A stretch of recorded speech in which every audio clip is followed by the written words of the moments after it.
生徒の前なんでね。カットつけさせてもらうよ。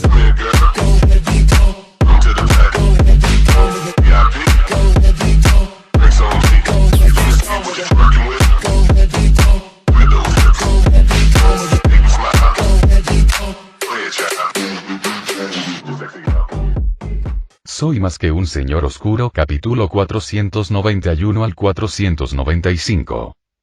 Un rincón oscuro y húmedo, repleto de cajas de madera en descomposición, con una pared al fondo tallada con motivos ondulados de madera.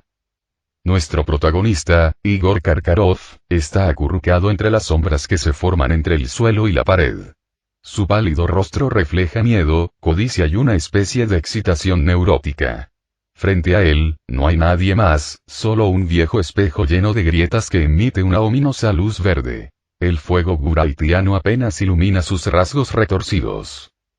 Al instante siguiente, una voz fría y distorsionada, como los susurros superpuestos de innumerables almas, emana del espejo. Una voz femenina joven que inmediatamente suena malvada. Mi querido sirviente, mi más leal sirviente, ¿cómo van los preparativos? Debemos darnos prisa antes de que llegue ese loco, ¿sí? ¿Sí? Respetado Lord Elbo. Yo, lo entiendo perfectamente. Krum. Es un excelente buscador, ágil y decidido, tos. Al parecer, Karkarov se dio cuenta de que estaba hablando de Kidditch con un ser ancestral de hace 2 o 3 mil años, y reaccionó de repente. Aunque es un poco tonto. Pero créeme, sin duda puede distraer a esa gente, para que nosotros consigamos la llave.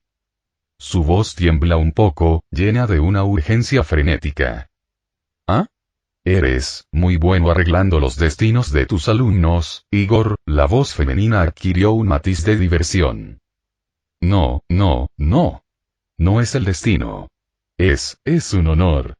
Es un privilegio para él poder servirle. Muy bien, déjalo, ya te he dicho el método, recuerda, la acción debe ser rápida, debe ser tan rápida como un rayo, solo entonces podremos. La voz femenina se cortó bruscamente, seguida de una risa escalofriante. Sí, señora. Él es el que más me escucha. Karkarov se arrodilló lentamente, aunque ya estaba acurrucado en posición fetal, no parecía diferente a arrodillarse. La escena se detuvo abruptamente, congelándose finalmente en el rostro feo de Karkarov, desgarrado por la codicia y el miedo, que mostraba una sonrisa aduladora ante el espejo vacío. Silencio absoluto. Es cierto, un silencio sepulcral y asfixiante envolvía a toda la Inquisición. Todos los que presenciaron esta escena sintieron un escalofrío recorrerles el cuerpo desde la planta de los pies hasta la cabeza. Incluso Fudge olvidó secarse el sudor, con su rostro regordete cubierto de cal, y la senadora Marta instintivamente se tapó la boca en el asiento del jurado, mientras el viejo mago a su lado negaba con la cabeza, murmurando: Merlín, está pactando con el diablo. Dumbledore acarició suavemente la barandilla con los dedos, y su mirada se desvió de la escena en el lavabo hacia William, sentado en el asiento del demandante. Su mirada era más escrutadora, queriendo ver más allá de la fachada de calma de William para comprender el verdadero propósito de mostrar ese recuerdo crucial. Porque este recuerdo era obviamente falso. Según la información que tenía Dumbledore, Karkarov y Elbo no tenían ninguna relación, así que ¿por qué William mostró un recuerdo completamente falso? Sin embargo, si la persona en el espejo fuera Voldemort, encajaría perfectamente con la realidad. Mientras tanto, sentado entre la multitud, Harry estaba completamente atónito. A su lado, Ron tenía la boca abierta de par en par, lo suficiente como para que cupiera un huevo de serpiente pájaro. Ambos sintieron que la sangre les subía a la cabeza, una mezcla de ira y miedo. Maldito Karkarov. ¿De verdad usó y sacrificó a su alumno con tanta crueldad? ¿Krum era un agente encubierto todo este tiempo? ¿Por qué nunca fue desenmascarado?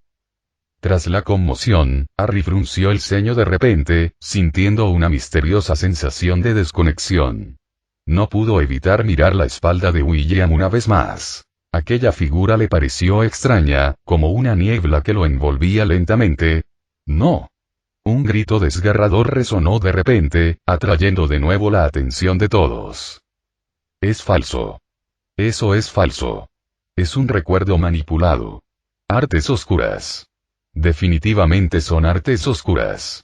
Karkaroff estalló repentinamente en un grito, liberándose de alguna manera de la sujeción de los aurores, con aspecto de loco, con mocos y lágrimas cubriendo todo su rostro, señalando a William y rugiendo, su voz distorsionada por el miedo extremo, incluso transformada absurdamente. Es él. Es William Richard. Es el mago negro que lo manipula todo entre bastidores. Elbow es algo que él inventó. Arruinó por completo a Krum. Obviamente quiere incriminarme. Dumbledore. Debes ver esto con claridad. Ministro Fudge. Por los grandes ancestros del cielo. Control. La voz de William resonó en el oído de Karkaroff, quien estaba cubierto de mocos y lágrimas, con un aspecto extremadamente desaliñado, lo que hizo que Karkaroff no pudiera evitar detenerse. Alzó la cabeza y comprobó que William no había abierto la boca, sino que seguía mirándolo con calma. Has ido demasiado lejos, si todavía quieres. Karkaroff no pudo responder, pero asintió frenéticamente. En ese momento, Fudge, finalmente, pareció sorprendido por este repentino arrebato, levantó la mano con la intención de golpear la mesa, regañó y ordenó a los aurores que sujetaran a la persona para mantener el orden en la escena. Pero William fue un paso más rápido que él. Silencio, señor Karkaroff. La voz de William permaneció tranquila. Esta vez habló, y el chico simplemente levantó ligeramente la mano izquierda, con 5 dedos apuntando vagamente en dirección a Karkaroff. No hubo ningún destello de luz, ni se pronunció ningún conjuro. Karkaroff, que seguía forcejeando y gritando con furia, enmudeció de repente, como si una mano gigante invisible le hubiera agarrado la garganta a un pollo. Los ojos del hombre se desorbitaron de terror, su boca se abrió y se cerró en vano, su cuerpo comenzó a temblar violentamente, pero no podía emitir ningún sonido. La presión intangible de la magia pareció volverse tangible, presionando al hombre firmemente contra la silla. Los dos aurores que intentaban contener a Karkaroff de nuevo también fueron empujados discretamente medio paso hacia atrás por la fuerza resistente, mirando con asombro a Karkaroff, quien quedó instantáneamente silenciado e incapaz de moverse en absoluto. Esta maniobra resultó más intimidante que cualquier maldición maligna, dejando la sala del tribunal en un silencio absoluto. William ya no miró al aparentemente destrozado Karkaroff. Su mirada recorrió una vez más la silenciosa habitación y finalmente regresó al asiento del juez, con un tono tan tranquilo como si estuviera relatando lo que había desayunado. Ahora bien, como todos podéis ver, el señor Karkaroff no solo traicionó a su otrora leal amo, sino que, por el engañoso atractivo de la inmortalidad, envió voluntariamente a los estudiantes que debía proteger a la vil trampa de Elbow, convirtiéndolos en peones para lograr oscuros propósitos. La voz tranquila de William hizo que todos se pusieran de pie inconscientemente, como si de repente se dieran cuenta de algo. En cuanto a lo que experimentó Víctor Krum, claramente no fue una maldición común, sino una corrupción del alma más profunda, razón por la cual permanece incoherente hasta el día de hoy. Dicho esto, William señaló la cuenca de meditación. El Ministerio de Magia ya ha verificado la autenticidad de este recuerdo, y es suficiente para constituir un delito grave contra Karkaroff por conspirar con el peligroso mago negro fugitivo el vil Elbow, poniendo en peligro la seguridad del mundo mágico y griega. Conspirando para asesinar a varios magos menores de edad. Así declaró un pequeño mazo apareció en la mano de William, y lo golpeó con firmeza contra el tajo, sentenciando al exdirector de Durmstrang, Igor Karkaroff, bajo la tensa mirada de todos, William declaró suavemente. A cadena perpetua en Azkaban. En ese momento, William parecía dominar toda la sala, incluso Fudge y Dumbledore fueron completamente ignorados, y todos comenzaron a aplaudir. Quien aplaudía con más fuerza era el subdirector de Durmstrang, que había venido con Karkaroff. Obviamente, incluso hacía solo 3 minutos, estaba entre la ruidosa multitud tratando de hablar con lealtad a favor de Karkaroff, aunque, ese discurso sonó más bien como echar leña al fuego. ¿Sí? ¿Sí? En ese momento, Fudge pareció despertar de un sueño, golpeando la mesa con fuerza, con la voz aguda y débil debido a los nervios. Pruebas abrumadoras. Revelaciones aterradoras. Miembros del Wizengamot. Igor Karkaroff es absolutamente imperdonable. Por la reputación de Durmstrang, y de hecho por la seguridad de todo el mundo mágico, apoyo de todo corazón el juicio del señor William Richard. Respiró hondo, imitando la indiferencia de William. Coloquen inmediatamente a Igor Karkaroff en la sección de máxima seguridad de Azkaban. Cadena perpetua. Esta vez, la oposición en el estrado del juez desapareció por completo, y los aurores avanzaron sin dudarlo. Esta vez, sus acciones estuvieron acompañadas de una furia unida, levantando bruscamente de su silla al sumiso, desesperanzado y flácido como un muñeco de trapo Karkaroff. Buena actuación. Mientras observaba a Karkaroff, esposado y escoltado atentamente lejos del estrado del juez por un grupo de aurores, William asintió. No es de extrañar que una vez fuera uno de los mortífagos curtidos que escaparon de Azkaban. Este grupo es realmente un superviviente tras otro. Desafortunadamente, no se puede confiar demasiado en tales traidores. Cuando la figura de Karkaroff desapareció tras la puerta, todos los que se encontraban dentro del Wizengamot volvieron a centrar sutilmente su atención. Desde el derrotado Karkaroff hasta el joven sereno que orquestó este episodio. Guillermo Ricardo. Acababa de confesar, pero en poco tiempo dio un giro inesperado a la situación, enviando a uno de sus acusadores a la cárcel. ¿Qué haría después? Bueno, la plaga molesta se ha ido. William exhaló levemente, levantó una mano para sacudirse el polvo del hombro y dijo: ahora podemos hablar debidamente, del primer caso que se suspendió prematuramente debido a ciertas razones, señor ministro. Sonrió levemente, con la mirada fija en el rostro sonrojado de Fudge. Sobre mi caso. La vida es como una obra de teatro, hay que seguir adelante. La brisa marina, salada, húmeda y penetrante, traía consigo el frío de las profundidades del Mar del Norte, azotando con fuerza la pequeña embarcación atracada en el muelle de Blackstone. Cualquier mugle se escandalizaría al ver aparecer un barco tan destartalado en esta isla desolada, sin marcar ni siquiera en los mapas, especialmente rodeado por el vasto y turbulento Océano Negro. Parecía que iba a zozobrar en menos de 20 metros. Sin embargo, esta barca se tambaleaba inestablemente, pero permaneció intacta. Con cada choque del bote contra las rocas, resonaba un eco hueco y desesperado. Un instante después, un hombre esquelético fue arrastrado bruscamente a la orilla, con cadenas de hierro raspando contra la resbaladiza superficie de la piedra, emitiendo un ruido irritante y penetrante. Los aurores que lo escoltaban tenían un aspecto sombrío, incluso algo pálido. La luz en la punta de sus varitas mágicas parecía débil y tímida en la penumbra circundante. Evidentemente, quienes realmente controlaban todo aquí eran los tres trapos que flotaban silenciosamente a su lado. Bajo las capas desgarradas se extendía un frío glacial similar al de la muerte. Con solo acercarse a ellas, el hombre sintió como el aire de sus pulmones y cualquier calor que aún quedara en su corazón se desvanecían con avidez, dejando solo un miedo ilimitado y una desesperación paralizante, como si en ese instante el agua helada del mar le hubiera llenado el pecho. Luchó en vano, un gemido disonante brotando de su garganta. Al subir los escalones del muelle de piedra negra, atravesar la entrada de la fortaleza como si fuera la garganta de una bestia gigante, el aire frío y húmedo se abalanzó sobre él. El aire estaba impregnado del olor a podredumbre, a salinidad y a un hedor indescriptible a desesperación. La estrecha escalera de piedra descendía en espiral, aparentemente conduciendo al núcleo más oscuro de la isla.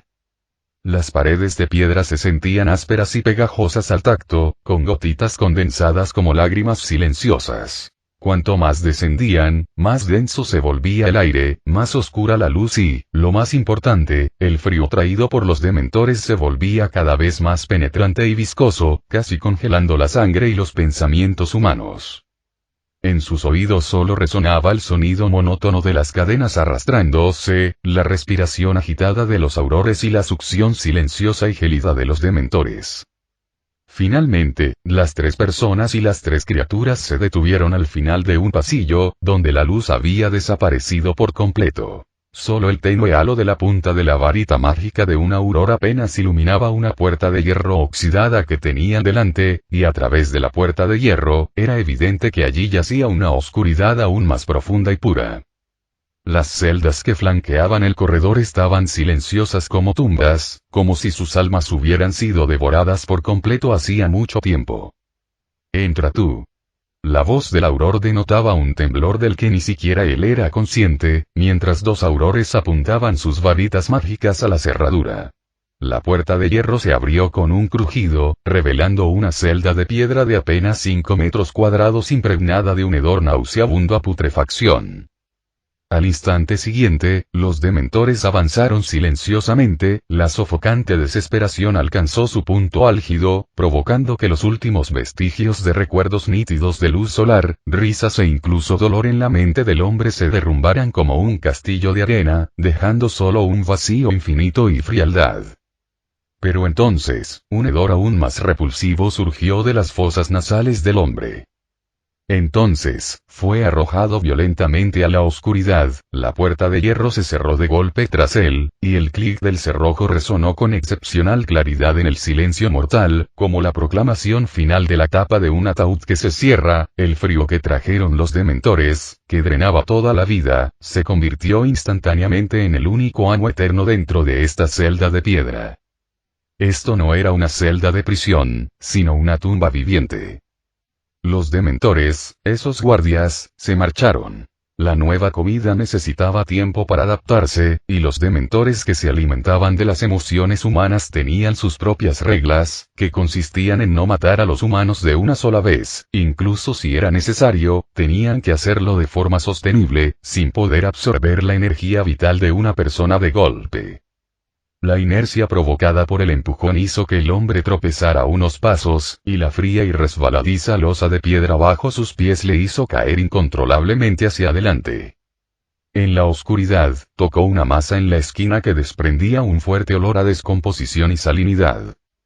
Bajo la luz flotante proveniente de algún lugar desconocido, el hombre vio con claridad. Era su cama, una estera de hierba fina, ennegrecida y en descomposición. En ese instante, Karkaroff pareció perder todos sus huesos y se desplomó directamente al suelo. A continuación, el cuerpo del hombre comenzó a convulsionar violentamente, pareciendo el primer zombie en transformación de varias películas de zombies, donde los directores suelen dedicarles largas tomas. Evidentemente, Karkaroff podría ser ese zombie. Tembló y emitió ruidos extraños durante tanto tiempo que los prisioneros de rostro pálido en las celdas circundantes lo notaron. Quienes sobreviven a largo plazo en Azkaban no son simples. La mayoría ha resumido un conjunto de métodos para lidiar con los dementores, lo que les permite mantener una apariencia de normalidad y pensamiento. Por supuesto, es solo su creencia, pues si estas personas aparecieran en masa en el exterior, los observadores solo pensarían: ¿ha estallado la crisis zombie? ¿Eh? ¿Te estás muriendo o qué? Un hombre demacrado, esquelético como un espíritu, asomó la cabeza por la rendija de la puerta de hierro de la celda de Karkaroff, con una voz seca y baja, denotando una satisfacción maliciosa, como si el que esté libre de pecado que tire la primera piedra. Pero la única respuesta que obtuvo fue el goteo del agua que se filtraba por las grietas de los muros de piedra, cayendo con más claridad en la oscuridad que las cadenas. «Oye. Habla más alto. Ese nuevo tonto, cállate, Radolphus». En ese momento, desde una celda frente a Karkaroff, una voz femenina ronca pero vibrante resonó repentinamente. A decir verdad, escuchar una voz tan fuerte en ese lugar era bastante asombroso, a menos que la belleza en el corazón de esa persona estuviera más allá del alcance incluso de un dementor. Solo había otra explicación. Los pensamientos de esta persona eran tan viles que ni siquiera los dementores se atreverían a tocarla. Acabo de verlo. Su rostro, el de un viejo conocido nuestro. El rostro demacrado de Bellatrix Lestrange emergió de la sombra tras los barrotes, su semblante atormentado hasta la extenuación, su cabello enmarañado como si nunca se hubiera lavado y amontonado sobre su cabeza. La mujer alargó sus palabras, con tono burlón. «Augustus. Era tu buen amigo, ¿no? Estaba tan contento de enviarte entonces, ... Lamentablemente, nadie respondió a Bella, cuyo monólogo carecía claramente de contrapunto. En un lugar como este, aunque escuchó el nombre de su traidor Karkaroff, Augustus Rookwood no hizo ningún movimiento para levantarse. Simplemente se apoyó contra el resbaladizo muro de piedra, mirando fijamente al suelo con la mirada perdida. Oye, Igor, viejo amigo, di algo. Aún sin obtener respuesta, Bella no se detuvo. Pasar tanto tiempo en Azkaban seguramente la había vuelto loca. Hablar consigo misma era obviamente solo una rutina, por no mencionar que esta vez parecía tener una recién llegada con quien conversar. Pero Karkaroff la ignoró, y su cuerpo no solo se estremeció.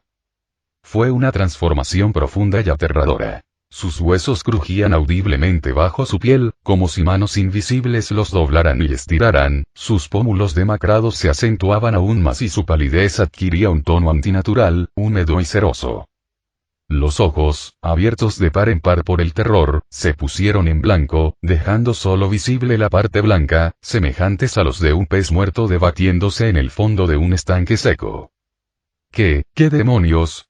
Radolfus Lestrange retiró rápidamente la cabeza. En ese instante fugaz, le pareció ver a un demonio emergiendo del cuerpo del hombre. Cállate, Radolfus. No acabas de decir eso.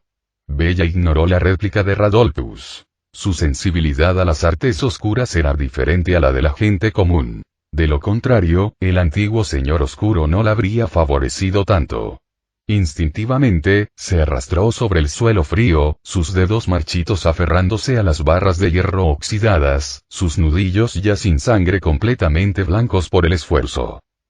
Todos sus sentidos se centraron entonces en la celda donde se encontraba Karkaroff.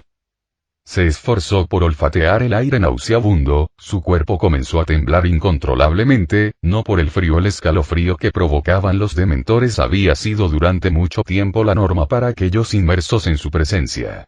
Era una emoción que llegaba hasta los huesos y una reverencia perdida hacía mucho tiempo. Maestro, murmuró casi inaudiblemente, con un tono retorcido de anhelo en su voz. Después de todos estos años, sigues siendo tan lúcida, tan encantadora, Bella. Tras un breve silencio, en la celda de Karkaroff, se oyó una voz ronca y silenciosa, aparentemente más allá de lo que un ser humano podría producir, que denotaba un toque de melancolía por el pasado. En ese momento, pareció como si el cuerpo de Karkaroff fuera levantado por un hilo invisible, enderezándose. Su cabeza se inclinó en un ángulo extremadamente antinatural, un bulto grotesco creció en el costado de su cuello, 3 hendiduras se abrieron en su superficie lechosa, las 2 superiores se encogieron hasta convertirse en un par de pupilas verticales escarlata que se abrieron lentamente. Una luz brillaba tenuemente en la oscuridad.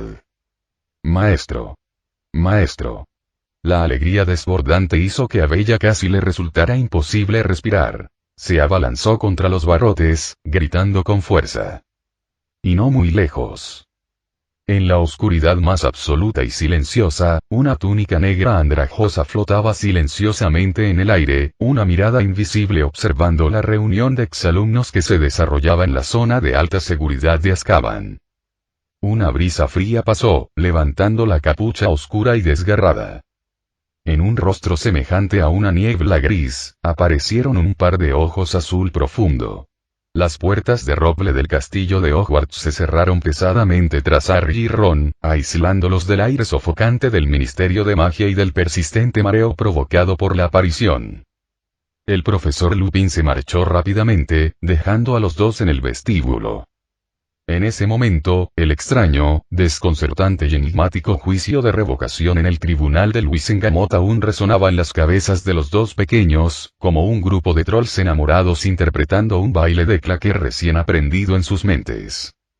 Merlín XXX. Ron levantó los brazos dramáticamente y se precipitó a la sala común de Gryffindor, desplomándose en el sillón más cercano a la chimenea, con el pecho agitado violentamente, la cara y el pelo más rojos que las llamas. ¿Lo recuerdas? Harry. Seguro que lo recuerdas. Karkaroff. Así, sin más y boom. Azkaban. Weasley. Habla con claridad. Ginny, como una gata pelirroja asustada, saltó instintivamente delante de Ron, con el ceño fruncido y la mirada fija como un reflector en los rostros de Harry y Ron. Hermione, Neville y los gemelos Weasley, que les estaban promocionando nuevos productos, se acercaron atraídos por el alboroto. Harry respiró hondo, intentando que sus oídos, que aún zumbaban, volvieran a la normalidad. La aparición era, por supuesto, una forma muy incómoda de viajar. No quería decir que los trasladores o los polvos flu fueran más cómodos, eran prácticamente lo mismo, ninguno se comparaba con Harry Potter volando en una escoba. El chico luchaba por ordenar el enredo en su cabeza. Karkaroff saltó acusando al mayor de ser el culpable de todo, exigiendo que lo encerraran en Azkaban y la narración de Harry se entrecortó un poco, considerando que aún estaba inmerso en la confusión y la conmoción. Entonces, el ministro Fudge, ordenó repentinamente que arrestaran a Karkaroff, en el acto. Alegando que había perturbado la sesión judicial. ¿Qué? Fudge arrestó a Karkaroff. Fred casi se atraganta con su propia saliva, intercambiando miradas incrédulas con George. ¿Es verdad? Harry, es como si me dijeras que el calamar gigante saldrá del lago negro y asistirá al próximo baile de Navidad y... ¿Sí? Entonces, el anciano se puso de pie. El tono de Harry denotaba una emoción totalmente inverosímil. Se puso de pie, imitando la acción de William en aquel momento. Simplemente caminó lentamente hacia el estrado del demandante, y entonces Fudge le abrió paso. Ron, tras recuperar el aliento, asintió enérgicamente y añadió: Exacto. Entonces el mayor presentó pruebas de la transacción entre Elbow y Karkaroff, demostrando claramente que Karkaroff traicionó a Krum, era seguidor de Elbow. El verdadero traidor, esto y realmente es y la clave está en el final. La voz de Harry se elevó un poco mientras intentaba recrear la escena más absurda e impactante. El mayor, tomó un pequeño mazo, lo golpeó contra la mesa y anunció una sentencia de cadena perpetua para Karkaroff en Azkaban. Luego los aurores se lo llevaron. La sala común quedó en silencio, salvo por el crepitar de la chimenea. Entonces, ¿y qué hay de las acusaciones que el ministro Fudge tenía contra el señor mayor antes? Preguntó Neville con voz crítica en voz baja. Él no siguió adelante con el asunto. ¿No se suponía que hoy era el juicio del señor mayor? No. Harry negó con la cabeza, frunciendo el ceño al mismo tiempo. Después del rugiente mar de emociones, la confusión lo envolvió lentamente como una enredadera. Después de que se llevaron a Karkaroff, la escena fue extraña, todos probablemente quedaron atónitos por el señor mayor. El ministro Fudge no dijo nada más, el caso del señor mayor simplemente quedó sin resolver así. Harry recordó la sutil expresión en el rostro de Fudge en el tribunal, una mezcla de tensión, un atisbo de conformidad imperceptible, incluso un poco y de alivio. Después de eso, incluso cuando el superior lo mencionó, Fudge no planteó ningún problema de responsabilidad contra él. Esto es igual que, Ginny parpadeó, tratando de encontrar una analogía adecuada. Como una obra de teatro cuidadosamente ensayada. Karkaroff aparece acusando al mayor, dándole convenientemente a Fudge una salida, y el mayor aprovecha la oportunidad para meterlo en Azkaban. La sala común volvió a quedar en silencio, al parecer, todos lo percibieron así. Entonces, ¿por qué no nos lo dijo directamente? La voz de Harry estaba llena de frustración y profunda confusión, incluso de una sensación de engaño, un sentimiento más inquietante que enfrentarse al despreciable Elbow. ¿Por qué no nos lo dijo? Sabía desde hace mucho tiempo que Karkaroff era cómplice de Elbow. Si lo hubiéramos sabido, al menos en aquel momento, tendríamos una base, al menos no seríamos como tontos preocupándonos allí. Tras dudar un instante, Harry se tragó la segunda parte de la frase. Recordó lo que William le había dicho ayer en el desayuno. No pienses demasiado. En ese momento, esas palabras ya no le brindaban consuelo, sino distanciamiento, así que, en definitiva, ¿por qué los habían mantenido en la oscuridad? Fred se rascó la cabeza. Quizás hay demasiado en juego, saberlo de antemano sería arriesgado. ¿Riesgo? Nosotros somos los implicados. Replicó Harry instintivamente, con los ojos verdes brillando de insatisfacción. Es para nuestra protección, Harry. Hermione habló, pero evidentemente, ni siquiera eso pudo consolar a la dama gorda, que estaba de mal humor en la entrada después de que Ron no respondiera a sus saludos. Protección. Dejándome a la deriva como un pollo sin cabeza. Harry refunfuñó, con el corazón agitado por emociones complejas. Seguía prefiriendo a William de antes.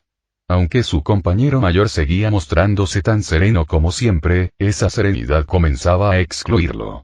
Este extraño distanciamiento lo entristecía profundamente, pero no sabía cómo cambiarlo. Al ver la expresión angustiada y afligida de Harry, Hermione negó con la cabeza. Ella sabía un poco más que todos los demás.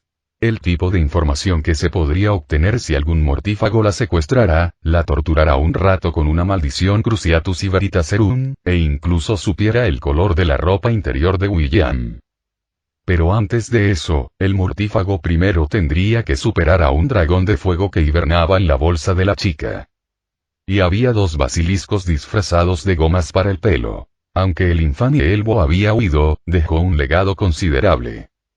Como mínimo, William ya no tenía ningún basilisco. Pero ahora, no había manera de consolar a Harry. Precisamente porque comprendía lo que William estaba haciendo y cuál era la verdad, no podía contárselo a Harry. La oclumancia del chico estaba bien practicada, pero el maná de Harry solo podía impedir que cierta figura sin nariz proyectara pequeños vídeos en su mente por la noche. Si esa persona descubriera que puede espiar... Hermione suspiró y le dio una palmadita suave en el hombro a Harry para consolarlo.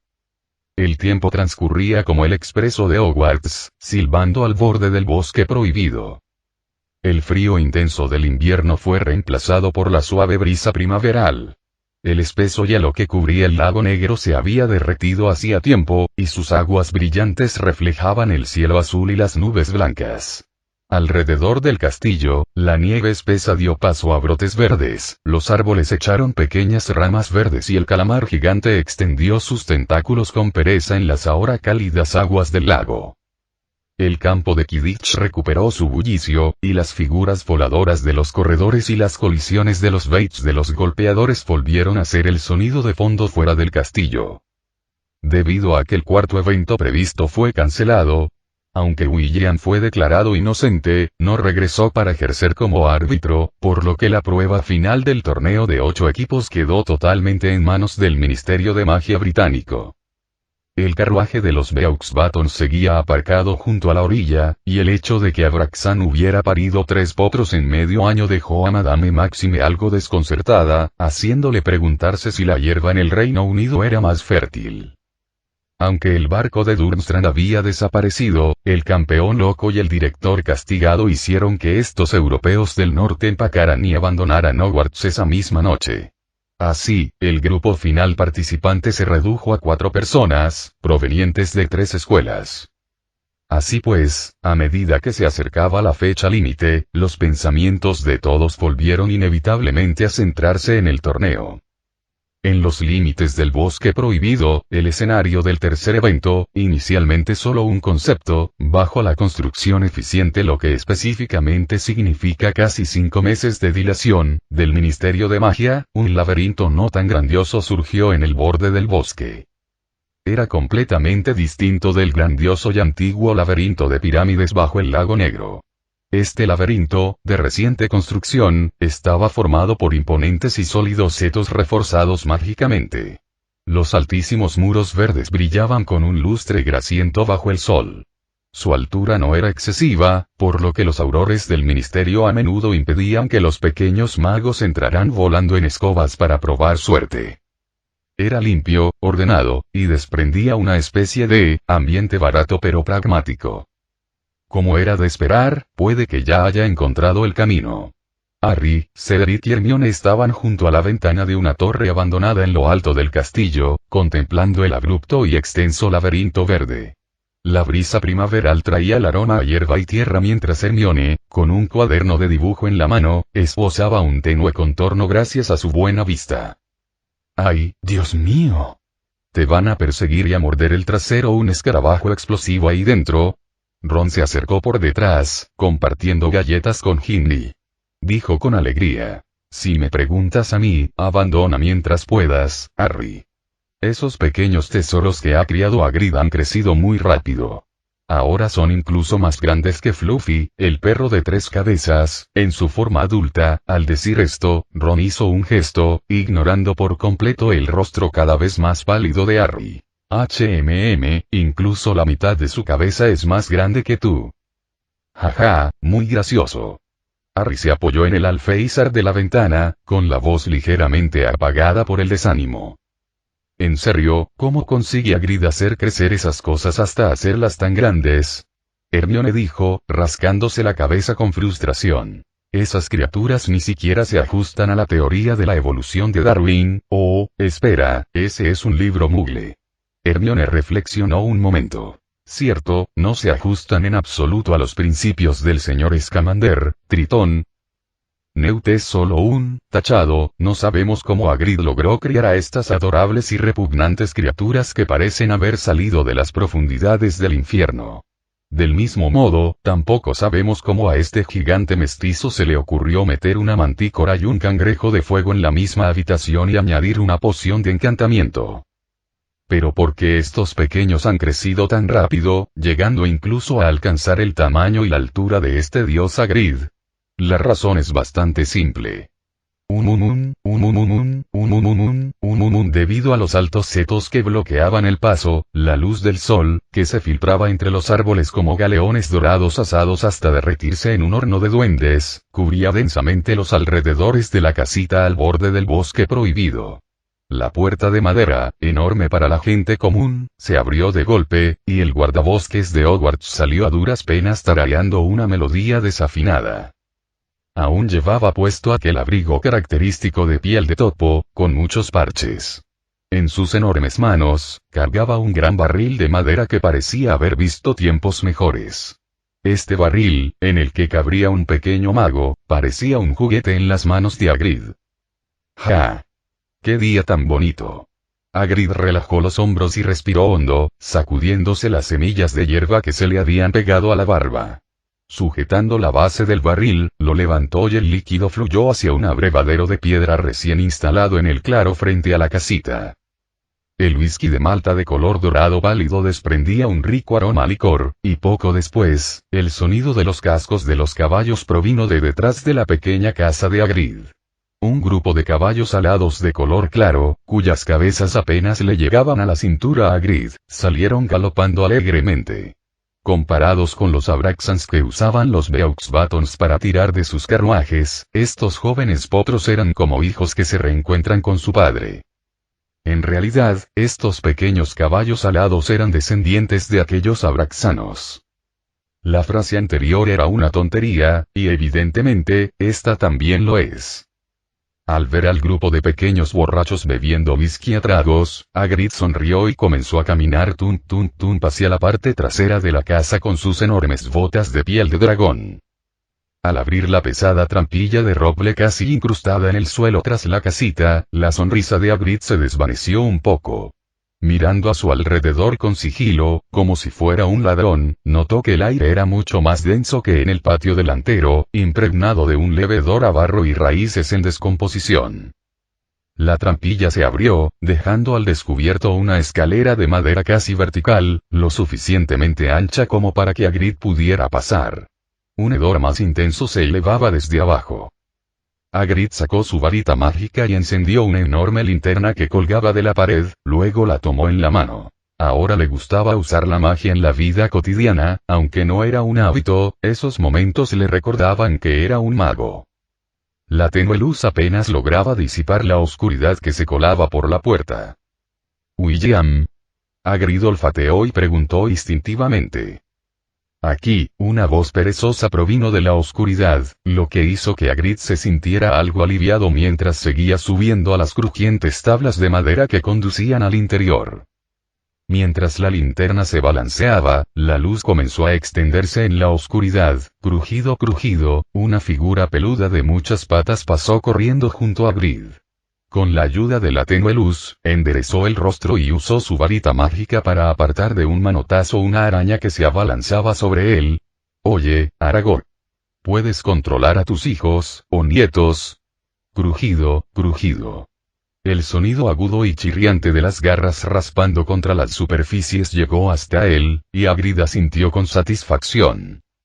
Colgó la linterna en un gancho de la pared. La madera áspera no era agradable al tacto, pero aún así guardó con cuidado su varita mágica y cogió el largo palo que estaba apoyado contra la pared.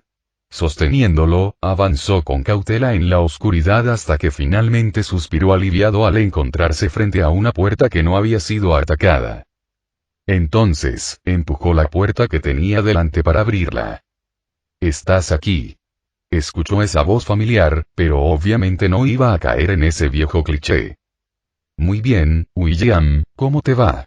«Tiene muy buena pinta, su base es sólida». William se quitó las gafas que llevaba en la nariz, asintió y miró hacia un lado donde, detrás de un enorme panel de cristal, yacían dos, o mejor dicho, dos caracoles explosivos y medio.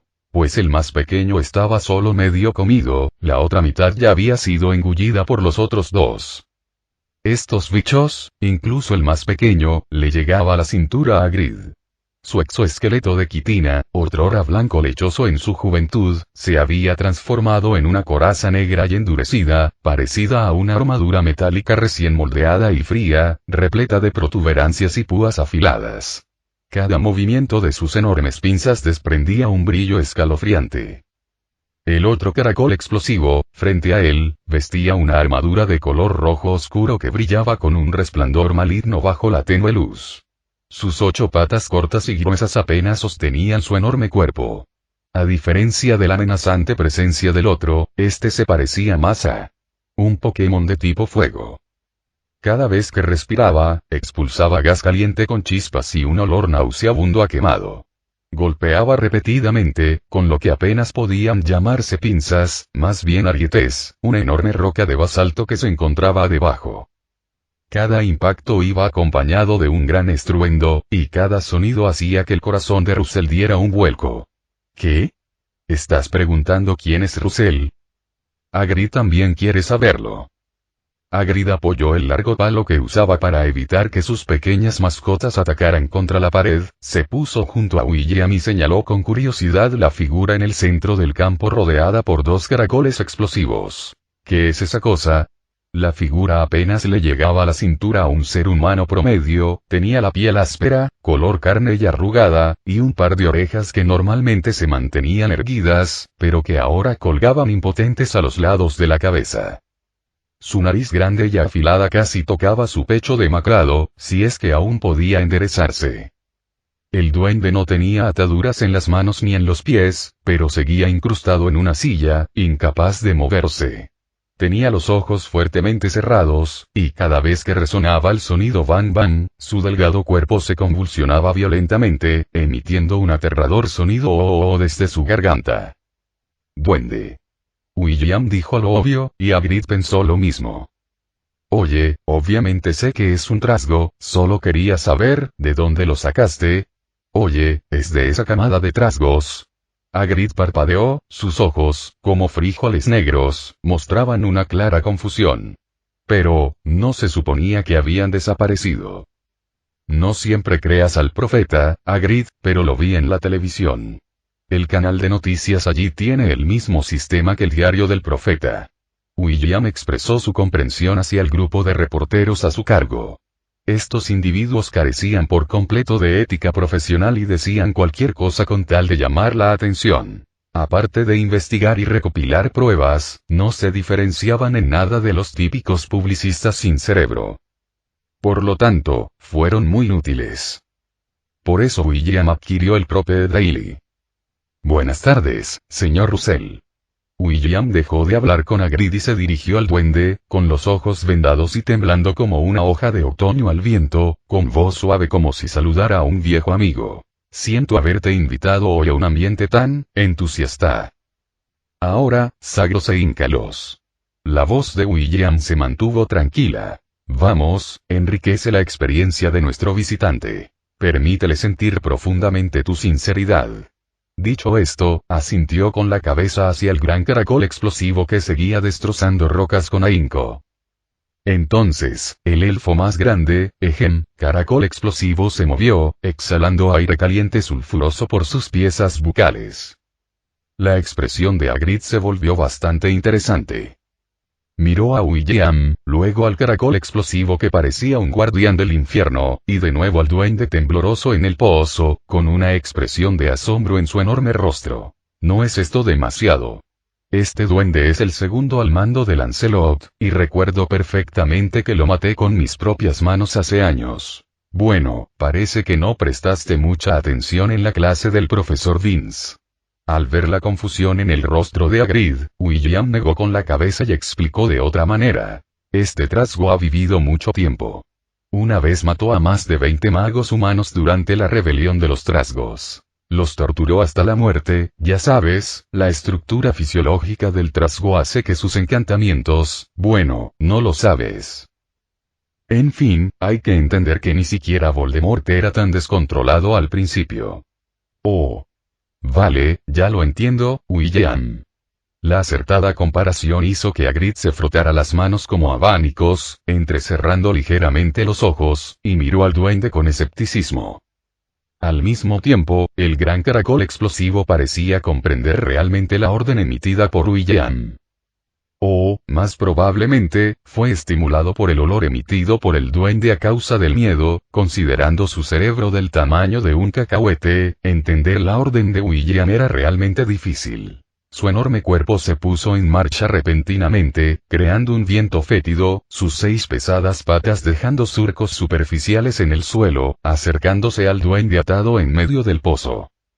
Las aterradoras garras con púas casi rozaron la pálida nariz del duende.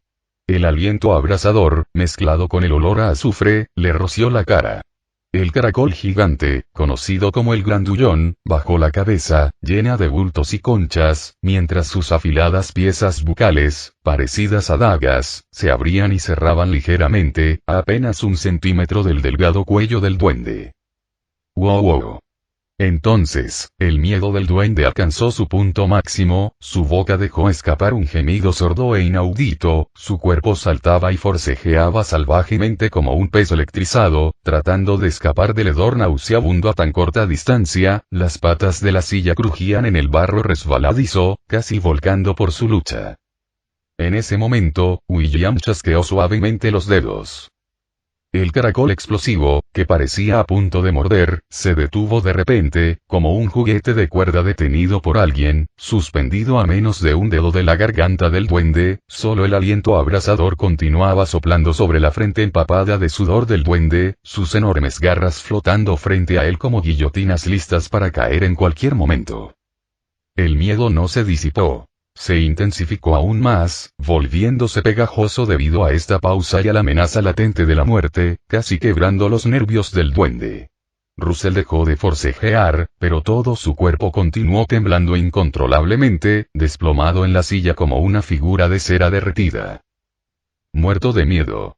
William observó a través del cristal por un momento y llegó a una conclusión. Muerto. Final del capítulo.